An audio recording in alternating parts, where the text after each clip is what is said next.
En medio de una crisis social, política, económica y ambiental que se agrava más por la crisis sanitaria, Chile vive un momento constituyente.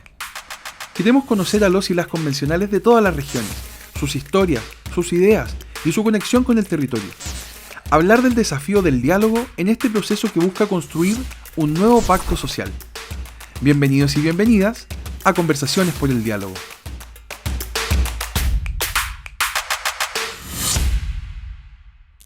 Bienvenidos y bienvenidas a un nuevo capítulo de la segunda temporada de Conversaciones por el Diálogo. Mi nombre es Josefina Palacios, yo soy coordinadora del Colunga Hub en Fundación Colunga y hoy voy a estar conversando con Pedro Muñoz, convencional constituyente del Distrito 24 de la región de Los Ríos, que representa las comunas de Los Lagos, Río Bueno, Panguipulli, Mariquina, Corral, Futrono, Lago Ranco, La Unión, Lanco, Valdivia, Mafil y Payaco.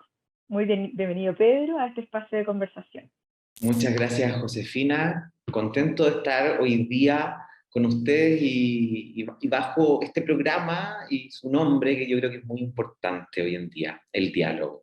Queremos igual, Pedro, conocer tu historia. ¿Quién es Pedro? ¿De dónde eres? ¿Dónde creciste? ¿A qué te dedicas? Un poco más del currículum que podemos todos buscar en Google, en el fondo. Bueno, tengo 34 años.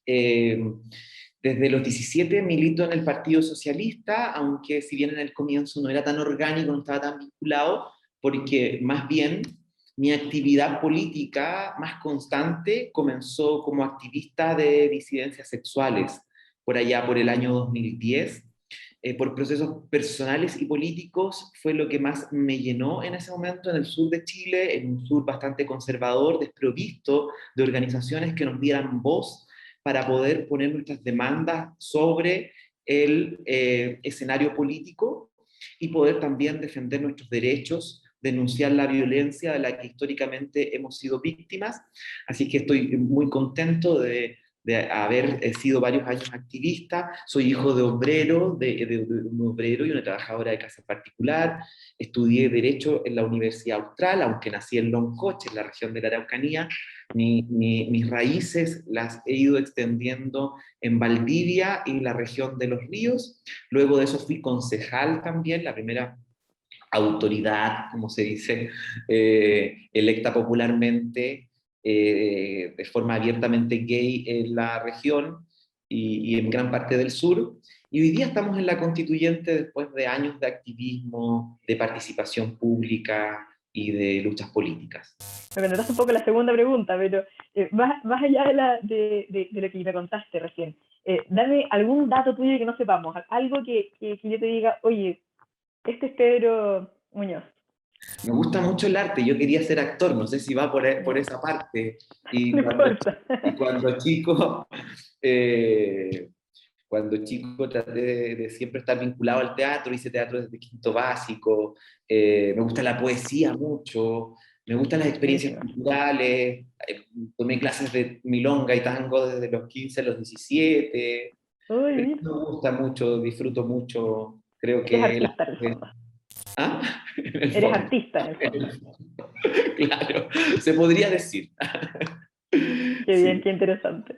Bueno, igual te pregunto, ¿cómo fue tu proceso de llegar a ser constituyente? ¿Cuál es tu principal motivación para escribir esta nueva constitución? Mira, claro, uno puede hacer un análisis político por una parte o puede hacer un análisis más, o sea, político en el sentido de relatarte que después de ser concejal tuve una, o durante el ejercicio de la concejalía en Valdivia tuve una relativa buena evaluación de los vecinos y las vecinas y me propusieron como precandidato a alcalde. En algún momento yo que estuve desde el primer día en las calles durante el estallido social y participando activamente de los cabildos, de las marchas. Organizamos la consulta ciudadana también en Valdivia, no sé si se acuerdan, yo creo que sí se acuerdan, la Asociación Chilena convocó a consultas municipales, pero no todos los municipios la hicieron. Valdivia fue uno de ellos. Su alcalde no quiso hacer la consulta municipal y en el lapso de 10 días, con 1.000.000 de pesos que autogestionamos, levantamos una consulta en la que participaron 20.000 personas, el ejercicio democrático autoconvocado más importante que se registra en Valdivia. Y todo eso me fue haciendo pensar en la práctica cotidiana, ¿cierto? Envueltos todavía en el estallido social y en el despertar de Chile, en la necesidad de disputar un espacio en la constituyente y no en la municipalidad de Valdivia, no ir por la alcaldía. Pero obviamente mis deseos, esa reflexión más bien, para querer disputar espacio en la constituyente, está íntimamente vinculado al activismo y a la necesidad de que los activistas gay, las activistas lesbianas, trans, tuviéramos una voz en la construcción de este Chile para poder cambiar la concepción colonial de un Estado unitario, homogéneo, por tanto, ¿cierto? Una concepción de persona de la Constitución del 80 que es también homogénea, que encubre la diversidad de la sociedad y que más bien la aplasta porque se basa en la idea de un hombre blanco, heterosexual, propietario.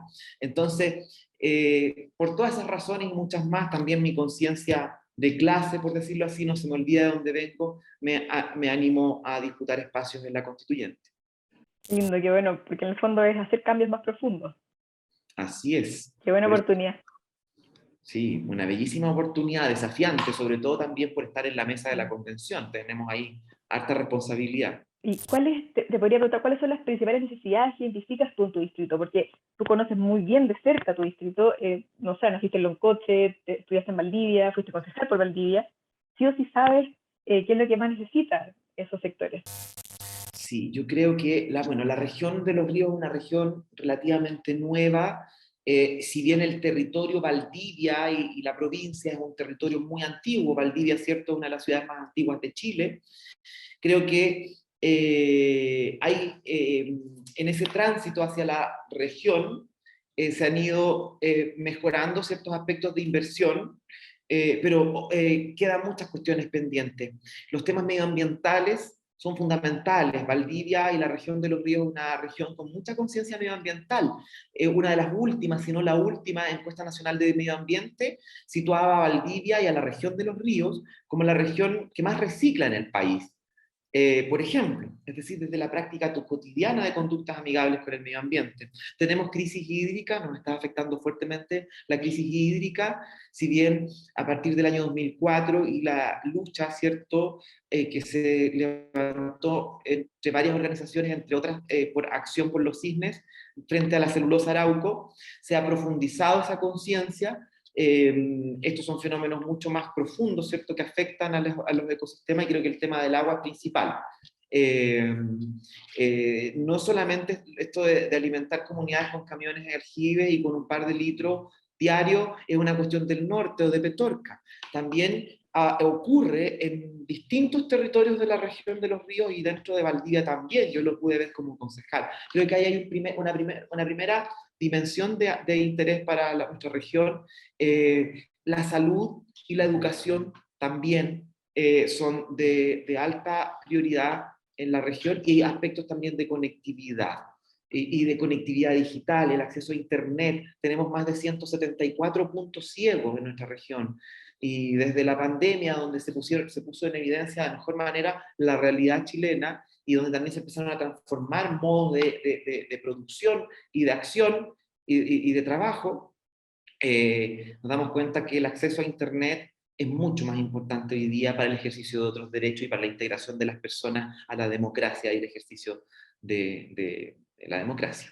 Y Pedro, ¿cómo te gustaría responder a esta necesidad? Igual, yo sé que desde las regiones distintas de la metropolitana, hay un montón de necesidades que no se visibilizan acá en Santiago. Personalmente soy de Concepción, tengo clarísimo todas las necesidades que tienen las regiones. ¿Cómo tú podrías responder a esto en la nueva Constitución? Sí, por una parte hay temas que son transversales a todo el país, pero vivir los problemas, aunque sean transversales desde regiones, no es lo mismo. Y no sacamos nada de hacer una constitución que tenga una linda declaración de derechos si no redistribuimos realmente el poder. Y el poder en el país hay que redistribuirlo horizontalmente, es decir, a nivel de las instituciones y de los poderes del Estado que operan a nivel central, entre el presidente y el Congreso, ¿cierto?, por ejemplo, pero también de modo vertical. Yo creo que una de las revoluciones, comillas, que puede, o los cambios radicales que puede generar esta constitución es sin violencia, por eso decía comillas revolución, y tiene que ver con darnos más poder a las regiones para tomar nuestras propias decisiones en el fondo. Tener más confianza también en la inteligencia y en la capacidad instalada que hay en las regiones, y si no, contribuir a que eso suceda, para poder tener una verdadera descentralización de nuestro país. Entonces yo creo que la solución pasa, en primer lugar, por establecer un Estado regional.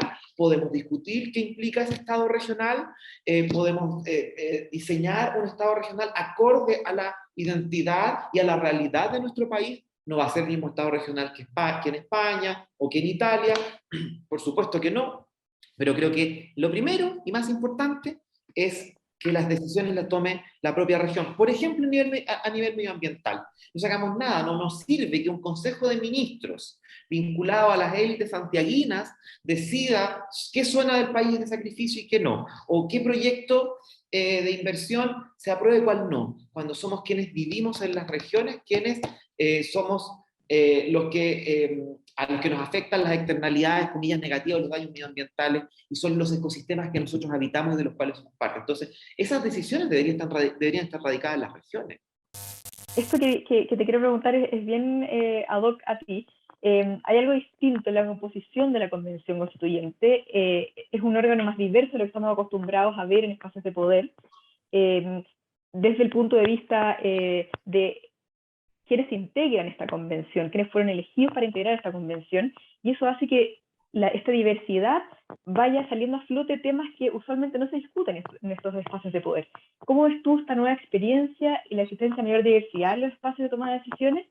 ¿Y cómo tú también vas a aportar a este espacio? Yo creo que me acordaba con tu pregunta de Yanira Zúñiga, una académica feminista de Derecho de la Universidad Austral, que hace algunos días hablaba de la política de la presencia, y que se refiere a la necesidad de que las identidades estén representadas en las instituciones políticas que toman las decisiones, y que no sea un otro o una otra quien te represente.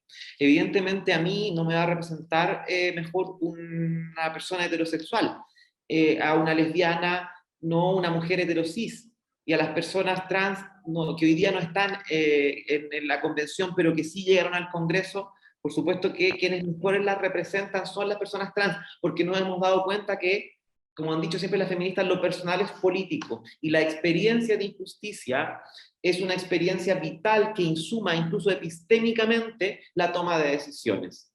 Creo que eso es fundamental.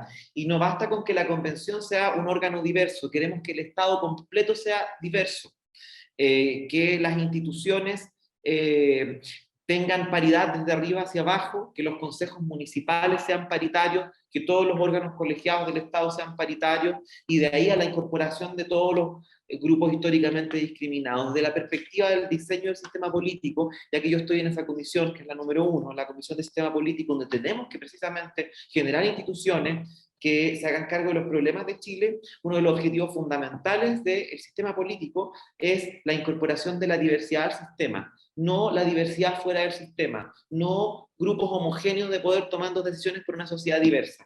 Ese es el objetivo, uno de los principales objetivos. Y así vamos a lograr otro objetivo también, que es el objetivo de la gobernabilidad. No podemos pretender que un sistema nos dé gobernabilidad si excluimos a los sujetos destinatarios de las normas que otros crean con desconocimiento de la realidad de esos grupos históricamente discriminados. No más hombres tomando decisiones por las mujeres y sus cuerpos, no más heterosis tomando decisiones por las diversidades sexuales, no más hombres blancos tomando decisiones por los pueblos originarios. Bueno, y nos damos cuenta finalmente que todos los que estaban tomando decisiones eran hombres blancos, heterosis, propietarios. Entonces tenemos mucho que cambiar, y esa es la mejor herencia que podemos dejar las diversidades dentro de la convención. Un país diverso construido así a través de sus instituciones y los derechos que una sociedad decente se otorga para la convivencia en pluralismo. Qué inspirador y qué lindo, porque así eso va a quedar en el fondo y nos representa mejor como país en el fondo, esta diversidad que sabemos que es parte de nuestra sociedad y que es la que nos hace como sociedad. Así es. Yéndote para otro lado, ¿cómo has visto tú el diálogo en el espacio constituyente? ¿Qué destacarías de él? ¿Qué hace falta para mejorar el diálogo? Porque esta diversidad también trae opiniones distintas, trae posturas, puntos de vista distintas, pero también experiencias distintas de vida, que hacen que uno a la hora de de opinar o a la hora de creer que algo debería o no debería ir en esta Constitución, obviamente las opiniones toquen. Sí, yo creo que es fundamental entender la ignorancia en uno mismo, en el sentido de que hay algo que uno siempre desconoce. Y el diálogo tiene que darse desde ese punto de partida, creo yo. Y el diálogo es vital para fortalecer la democracia. Yo no creo en una democracia construida de otra manera. Y cuando hay tantas luchas identitarias que han llegado a la convención, las de las disidencias son una, las de los pueblos originarios otra, hay una persona en situación de discapacidad en la convención, pero está la lucha de las personas en situación de discapacidad. La Constitución no debe ser una obra completa, debe ser por definición una obra incompleta, con cimientos firmes, pero que se continúe escribiendo por esa pluralidad del mundo que habitamos, por esa pluralidad del Chile que habitamos, a través del proceso político y a través de las instituciones que diseñemos. Hemos visto después del estallido, después de todo este tiempo, que la ciudadanía quiere más y mejores espacios de diálogo, en el fondo. Y tenemos que aprender a dialogar dentro de estas diferencias y también desde todo lo que nos hace ser personas y todo lo que nos hace opinar distinto. ¿Qué espacios participativos crees tú que van a promover con más fuerza el diálogo con la ciudadanía? En nuestro territorio y en todos los territorios del país existen zonas rezagadas y es fundamental llegar a ellos, hacerlos parte de este proceso. Pero eso requiere mayores esfuerzos. A los sectores rurales, por ejemplo, para llegar a ellos, evitar la radio y la información. Nos encantaría cabildos en todos los sectores rurales, pero no nos va a alcanzar el tiempo, sobre todo con una institucionalidad bastante delgada, exigua, como es la institucionalidad de la Convención Constitucional. No como el Congreso, que el Senado tiene 900 trabajadores, nosotros no contamos con esa capacidad y aún así se nos critica. Pero creo que la conversación cotidiana es fundamental. Está institucionalizada y tenemos que hacer cabildos. Es fundamental que hagamos cabildos. Creo que ahí podemos conversar mucho y podemos extraer desde la inteligencia colectiva y desde la deliberación mejores ideas, pero también están pendientes la implementación de jornadas nacionales de deliberación. Yo creo que sería muy bello que Chile durante todo un día se paralizara para conversar, nos detuviéramos para sentarnos a conversar, porque lo que más nos falta para poder participar es tiempo. Eso entiendo yo que también lo dicen los instrumentos que han medido las dificultades de la participación. ¿Cómo participas si eres mujer y luego de tu jornada de trabajo tienes que llegar a la casa a comenzar tu segunda jornada de trabajo doméstico y de cuidados? ¿Cómo participas si eres obrero y tienes turno cortado y estás todo el día en el trabajo? ¿Cómo participas si eres estudiante y estás todo el día en la universidad? Entonces, no hace falta tiempo para la vida pública. Perdón que me vaya para allá, pero es importante también señalarlo. Por eso es importante una jornada nacional de deliberación donde nos detengamos a participar. Yo creo que, que los cabildos y las jornadas nacionales de deliberación contribuyen al diálogo. Las iniciativas populares constituyentes también, porque implican sumar voluntades, 15.000 voluntades, pero nos aseguramos que haya deliberación entre medio, sobre todo con las dificultades para poder debatir hoy día en el escenario público virtual sin fake news o sin otro tipo de cuestiones. Excelente eso de detener Chile, parar Chile y conversar un día. Parar Chile y conversar. Y lo que está sucediendo, perdón, Josefina, porque a veces uno lo evidente no lo dice, las audiencias públicas han sido tremendamente enriquecedores para nosotros como tomadores de decisiones o como canales de participación. Las audiencias públicas que estamos recibiendo en cada una de las comisiones. Cuando estuvimos en el Biobío también continuamos con audiencias públicas y con cabildos y fue tremendamente enriquecedor, porque no nos olvidemos que es una constitución de un país, de una sociedad compleja y diversa a la que estamos construyendo. Y es fundamental tener una visión también de el país completo, en su diversidad. Pedro, si tuvieras que elegir solamente una de las propuestas de tu programa como convencional, ¿cuál sería y por qué? Oh, la pregunta del millón. Qué cosa más compleja. Perdón. Yo siempre quedo paralizado cuando me hacen estas preguntas del uno. Uno, claro. Si me cuesta elegir, yo diría que el compromiso por la democracia hoy día es más vital que nunca. Entonces, si hay algo por la que me la jugaría es por construir instituciones que fortalezcan nuestra democracia, y eso está en nuestro programa. Yo sé que es una idea, no sé si me pediste algo más específico, pero yo hoy día, sobre todo por los riesgos que corre nuestra democracia y que corren las democracias, creo que ese compromiso democrático debe hacerse carne en esta nueva constitución. ¿Y qué propuesta tenías tú al respecto en tu candidatura por pase convencional?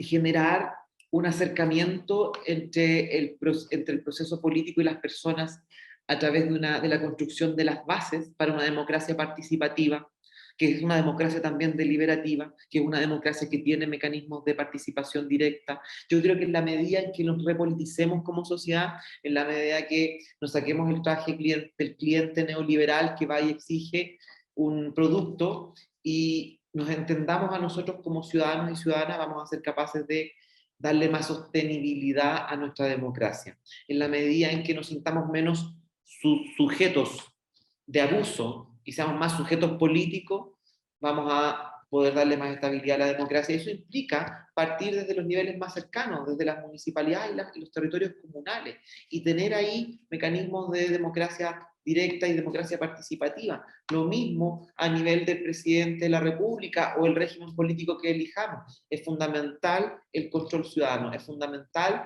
que seamos parte de la toma de decisiones que nos afectan. Iniciativa popular de norma o de ley que llegó a la constituyente para quedarse, o sea, esto que hemos establecido ahora va a ser parte de la nueva constitución con casi total seguridad. Y este proceso constitucional, constituyente, es una oportunidad histórica para eso, para fortalecer en el fondo nuestra convivencia democrática, para poder fortalecer nuestra democracia también. Sí, aunque viste, me cuesta elegir. Si no te dijera la democracia, te diría la educación, Josefina. Está muy... Ya dijiste dos. Claro. Era una. Sí. Pero si pudieras, como última pregunta, si pudieras mandarle un mensaje al país para fomentar el diálogo, para que nos escuchemos más en este proceso, somos un país que está muy polarizado, estamos fijos en nuestras diferencias y no en lo que nos une. ¿Qué les dirías?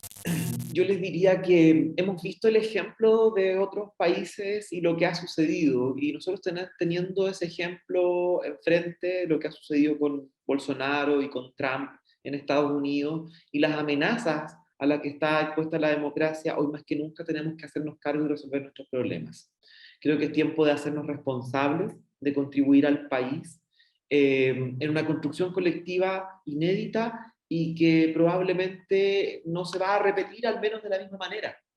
Entonces, lo importante es ser consciente del momento que estamos viviendo. Es verdad, aquí hay responsabilidades, hay una sensación de impunidad y hay impunidad de los hechos con la que tenemos que terminar, pero tenemos que ser capaces de sentar las bases para una sociedad más justa, y esa sociedad más justa se construye dialogando. Tenemos una responsabilidad como ciudadanía, y partiendo de la base de que somos personas que no conocemos la totalidad del mundo, que somos ignorantes, tenemos que abrirnos al conocimiento y tenemos que abrirnos a las ideas que también hay en el otro, respetando al otro, a la otra, como legítimo otro, como legítima otra, entendiendo que es en la reunión del conjunto, en la reunión de todos, todas y todes, donde vibra la democracia, que es el espacio público, como decía Hannah Arendt, donde verdaderamente somos felices, y que la privatización de la vida debe terminar y que tenemos que dejarle una herencia de la que nos sintamos orgullosos a las generaciones que vienen. Pensemos que estamos construyendo ni más ni menos que el legado que le vamos a dejar a otra generación. Pongámonos en los zapatos de esa generación. Queremos un país destruido medioambientalmente, queremos un país que retroceda en igualdad, queremos un país que retroceda en dignidad, queremos un país menos ilustrado o queremos un país más ilustrado. Entonces, creo que esas son las preguntas que tenemos que hacernos, y creo que el diálogo es la única solución. Muchísimas gracias, Espero. Yo te quiero hacer una última pregunta que no estaba dentro de las preguntas que están, pero solo por si acaso, porque me interesaría mucho saber también. Tú siempre dices que, o sea, me has dicho varias veces en esta entrevista que tenemos que sentirnos también ignorantes nosotros mismos y poder estar abiertos a aprender y a escuchar otras opiniones, ¿cierto? ¿Qué podrías decir tú o cuéntame algo que hayas aprendido siendo constituyente? Del otro sector, yo sé que tú eres militante de PS desde muy chico, desde los 17 años.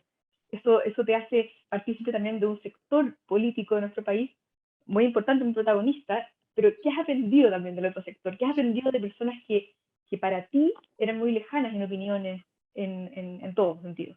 Sí, he aprendido que existe una derecha abierta al diálogo. Estamos construyendo esa relación de confianza, así que tampoco me voy a quemar con ese aprendizaje. Precisamente con lo mismo que te digo, porque mi ignorancia me afirma que hay algo que desconozco. Pero ¿sabes qué? Cuando me hiciste la pregunta, se me vino al tiro a la cabeza un término del Mapudungun, que es Itrofil Moñén, que significa la totalidad de la vida sin excepciones, y que es pieza angular de la cosmovisión y de la filosofía mapuche, para entender la relación entre las personas y la naturaleza como parte de un mismo conjunto, que es muy distinta a la visión occidental, ¿no? Entonces, así como eso, he aprendido mucho. La constituyente también ha sido un espacio de aprendizaje para quienes nunca nos cerramos al conocimiento y entendemos que el aprendizaje es continuo. Y también he aprendido que hay personas dentro, por ejemplo, también de cierta derecha más moderada, que tienen intenciones de construir un país estable y un país más justo, y que tenemos coincidencias en muchas materias, y que también hay algunos de ellos que están abiertos al diálogo y a aprender. Pero muchísimas gracias por estar hoy día con nosotros. Felicitaciones por todo el trabajo y nada, quedamos obviamente ahí atentos a lo que hace la Constitución, lo constituyente, ¿no? Muchas gracias y agradecerles a ustedes también por el tremendo trabajo que han hecho ya desde hace muchísimos meses, desde antes que se instalara la convención. Ha sido un tremendo aporte al país y continúen con mucha fuerza porque les necesitamos y nos necesitamos entre todos, todas, todos. Muchas gracias.